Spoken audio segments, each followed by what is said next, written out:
నిజామాబాద్ బిడ్డలందరికీ పేరు పేరున హృదయపూర్వకంగా ధన్యవాదాలు తెలియజేస్తా ఉన్నాను. అనేక రకాలైనటువంటి ఇబ్బందులు ఎదురైనా, అనేక రకాలైనటువంటి కష్టాలు ఎదురైనా నేను నిప్పు లాంటి నిజామాబాద్ బిడ్డను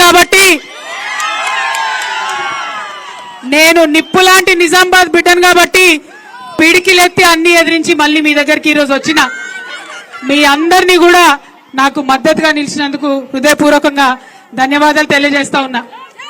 ఈ వేదిక మీద ఉన్నటువంటి మా జిల్లా అధ్యక్షుడు గారు జీవన్ రెడ్డి గారు, మా పెద్దన్న బాజిరెడ్డి గోవర్ధన్ అన్న గారు, బాల్కొండ శాసనసభ్యులు ప్రశాంత్ రెడ్డి గారు, అట్లానే సీనియర్ నాయకులు పెద్దలు వీజీ గౌడ్ అన్న గారు, మరి రాజ్యసభ సభ్యులు అన్న గౌరవనీయులు సురేష్ రెడ్డి అన్న గారు, అదేవిధంగా షకీల్ అహ్మద్ గారి ఆయేషా గారు, వైఫ్ ఆయేషా గారు, అట్లానే మరి ఇక్కడ పట్టణానికి సంబంధించి నిజామాబాద్ అర్బన్ కి సంబంధించినటువంటి శాసనసభ్యులు గణేష్ గుప్తా అన్న గారు, జెడ్పీ చైర్మన్ గారు విఠల్ రావు గారు, అదేవిధంగా వేదిక మీద అందరూ సీనియర్ నాయకులు డిసిఎంఎస్ చైర్మన్లు అందరూ ఉన్నారు. అందరికీ కూడా హృదయపూర్వకంగా నమస్కారాలు. కానీ అందరికంటే ఎక్కువ బతుకమ్మలు బోనాలు తీసుకొని వచ్చిన మా ఆడబిడ్డలకు ప్రత్యేకమైనటువంటి వందనాలు.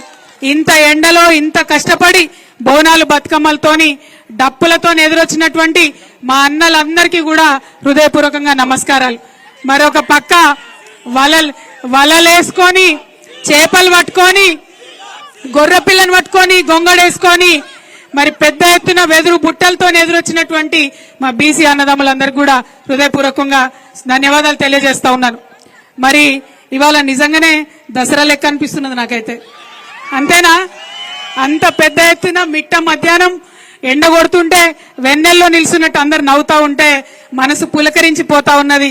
నిజంగా పడ్డ కష్టమంతా కూడా ఒక్క నిమిషంలో మర్చిపోయినా అని చెప్పి ఈ సందర్భంగా మీ అందరు కూడా తెలియజేస్తా ఉన్నాను.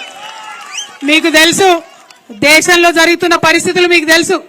కేసీఆర్ గారిని ఎదుర్కొనే దమ్ము లేక, ధైర్యం లేక కేసీఆర్ గారి బిడ్డలైనటువంటి నా మీద, రామన్న మీద కేసులు పెట్టే ప్రయత్నం చేస్తా ఉన్నారు. మాది భయపడే బ్లడ్ కాదు, భయపెట్టే బ్లడ్. అసలు ఎట్టి పరిస్థితుల్లో భయపడేదే లేదు. మేము తప్పు చేయలేదు కాబట్టి నా మీదైనా, రామన్న మీదైనా, కావాలంటే ఇంకెవరి మీద కేసు పెట్టుకున్నా బీఆర్ఎస్ నాయకులం నిప్పు కణికల్లాగా బయటకు వస్తామని చెప్పి ఈ సందర్భంగా తెలియజేస్తా ఉన్నా. ఎందుకైతున్నాయి కేసులు? ఇవ్వాలా కేంద్రంలో ఎదిరించి మాట్లాడితే కేసు, అగో చైనా వాడు బార్డర్ లోపలికి వచ్చిండు, మరి చూసుకొని జరా అంటే కేసు, మరి ప్రజలకు మంచి జరుగుతలేదంటే కేసు. ఇక రాష్ట్రం సంగతి అయితే చెప్పనే అవసరం లేదు. ముఖ్యమంత్రి పేరు మర్చిపోతే కేసు, భూమి ఇవ్వకపోతే కేసు, రైతు భూమి ఇవ్వకపోతే కేసు, ఫేస్బుక్ లో మా అన్నదమ్ములు ఒక చిన్న పోస్ట్ పెడితే కేసు, ట్విట్టర్ లో మా ప్రొఫెసర్ లేదన్న అభిప్రాయం చెప్తే కేసు, ఇన్స్టాగ్రామ్ లో మా అక్క చెల్లెలేదన్న చిన్న వీడియో పెడితే కేసు. అంటే గింత భయం ఎందుకు? నిజాన్ని ఫేస్ చేయలేరా? మేం లేమా 10 ఏళ్ళ అధికారంలో? ప్రజలు మమ్మల్ని అనలేదా మాటలు? భరించినాం. ఎందుకంటే బరువు ఎత్తుకున్నాడు, బాధ్యత ఉన్నాడు, 10 మందికి పని చేయాల్సినోడు ఓపికతో ఉండాలి. ప్రజలకు కష్టాలు వస్తాయి, వాళ్ళకి ఇబ్బంది అవుతుంది. ఇబ్బంది అయితే నువ్వు పరిష్కారం చేస్తావనే నీకు నాయకత్వం ఇస్తారు, ఉట్టిగానే ఇయ్యరు, టైంపాస్కి ఇయ్యరు. మరి ఆ విషయం మర్చిపోయి ఇవాళ కేంద్రంలో గాని రాష్ట్రంలో గాని ఎదురు మాట్లాడితే కేసులు పెట్టేటటువంటి పరిస్థితి ఉంది. అందుకే చెప్తా ఉన్నా, ఈ కేసులు మమ్మల్ని భయపెట్టలేవు. ప్రజల నుండి వచ్చిన వాళ్ళం, ఉద్యమం చేసి తెలంగాణ రాష్ట్రం సాధించుకొని తీసుకొచ్చినటువంటి గులాబీ పార్టీ వాళ్ళం. ఖచ్చితంగా గట్టిగా నిలబడతాం, ప్రజల పక్షాన ఉంటామని ఈ సందర్భంగా తెలియజేస్తా ఉన్నా. మరి ఇక్కడ మా ఆడపిల్లలు చాలా మంది వచ్చినారు, డిగ్రీ చదువుకున్న పిల్లలు చాలా మంది వచ్చినారు. వాళ్ళందరూ నేను అడుగుతా ఉన్నా, మీకు స్కూటీలు వచ్చినాయా? వచ్చినాయా బిడ్డ? ఆ కెమెరా వాళ్ళు అసలు చూపిరు, మా వాళ్ళు చెప్తున్నారు స్కూటీలు రాలేదట. ముఖ్యమంత్రికి పోయేదాకా తెలవాలి ఈ సంగతి, స్కూటీలు రాలేదట.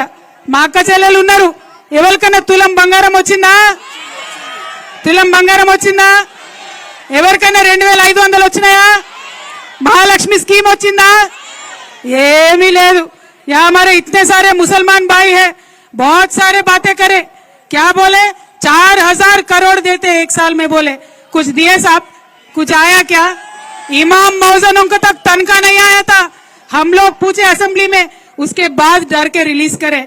लेकिन आज तक जो मुसलमान स्टूडेंट को क्या बोले, 10वीं पास हो गए तो 25,000, इंटरमीडिएट पास हो गए तो 50,000, डिग्री पास है तो 1 लाख, उनके मर्जी में जो आए बोले, एक भी आज तक उनका वादा पूरा नहीं हुआ।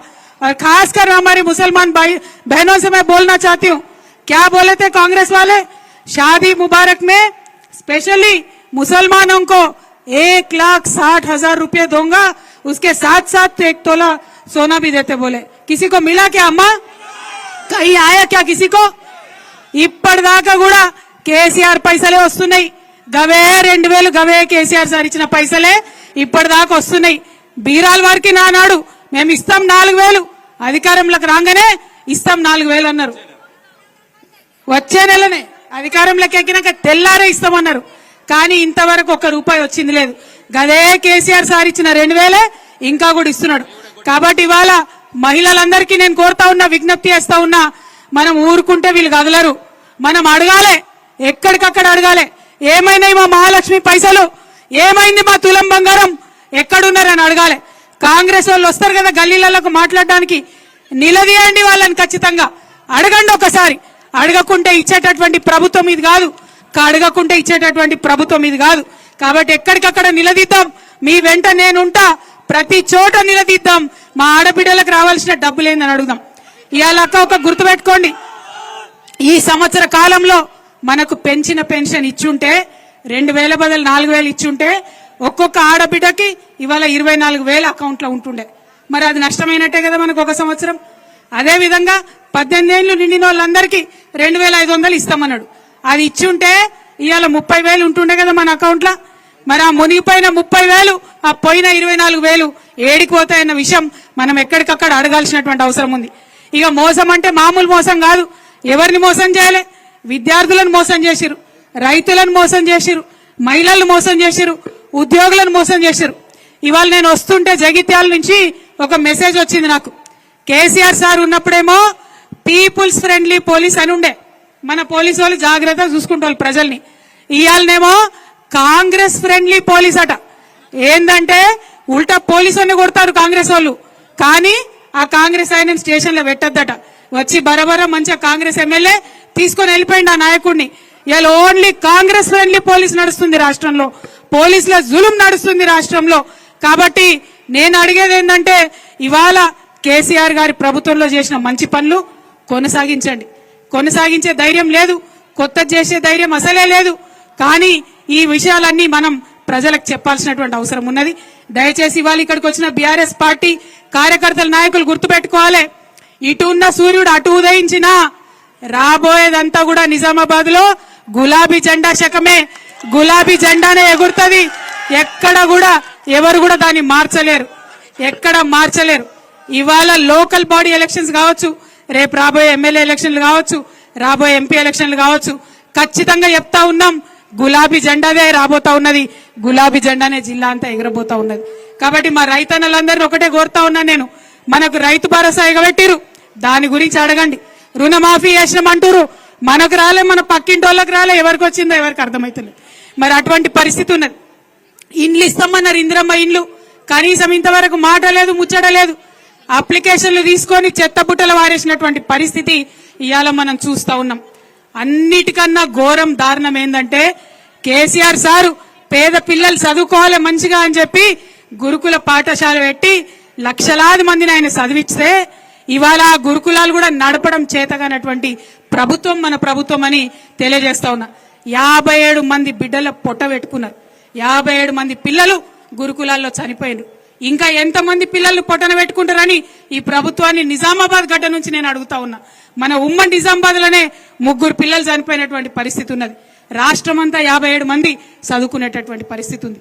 మరి అలా పిల్లల్ని చూసుకోరాకపోయే, మహిళలకు చెప్పిన ఇయ్యరాకపోయే, రైతులకు చెప్పింది ఇయ్యరాకపోయే, మరి ఉద్యోగాలని యువతను తప్పుదారి పట్టించే ప్రయత్నం చేశారు. ఇవాళ యువ మిత్రులంతా ఒకసారి ఆలోచన చేసుకోవాలి.